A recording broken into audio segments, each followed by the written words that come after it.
this is going to be part 2 of my 2025 TB list. So basically, I felt like I couldn't do this all in one go because I discover books as I go. So I've already done the first part with 5 books that I'm planning to read, and you can watch that one here. However, I have already read 2 of those books, and I have started collecting my next 5 of my 25 books for 2025. So I'm going to start off with Gayasi, who is well known for a book called Homecoming, which I've not actually read yet, but I just picked up this in the library today. It is called Transcendent Kingdom. It is set between Ghana and the US, and it's all about one family. So far, it's about the relationship between a young American Ghanaian woman and her mother, who is not very well. This is just from the first chapter that I've read so far. It instantly has me interested. I want to know what is happening, what is going on in the story, if there are going to be any flashbacks to the mother's life in Ghana, things that she has gone through, what it was like to come to the US and be an immigrant family in the US. And I've just discovered something shocking that happened to the protagonist's brother. So I think this is going to be an interesting read. Someone says on the back that it's very different to Homegoing, so perhaps I'll have to read that one afterwards to compare.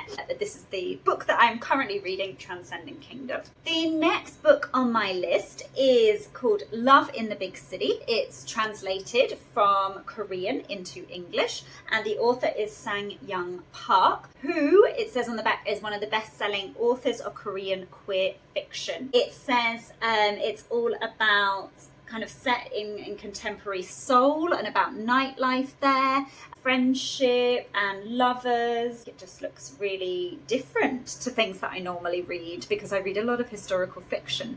So I'm really excited to read something a bit more modern day. It mentions Tinder and smoking Marlboro Reds on the blurb. So I'm really quite excited to read something quite different. And in case you didn't know, I have just made a alphabet list of books set in different countries, and I was missing K, but now I've just come across this book set in South Korea. So when I next do my A to Z Reading Around the World challenge, I will have something for South Korea. So that's another reason to be reading this book. Let me know if you've read it or heard of it in the comments. My next book, I think, is probably a bit more what I'm used to reading. It is called The Beauty of Your Face by Sahar Mustafa, and I think it's going to be quite a challenging read because of the topics. So it is all about a Palestinian family living in the US, and then there is a school shooting that happens. There's a lot of flashbacks and potentially returning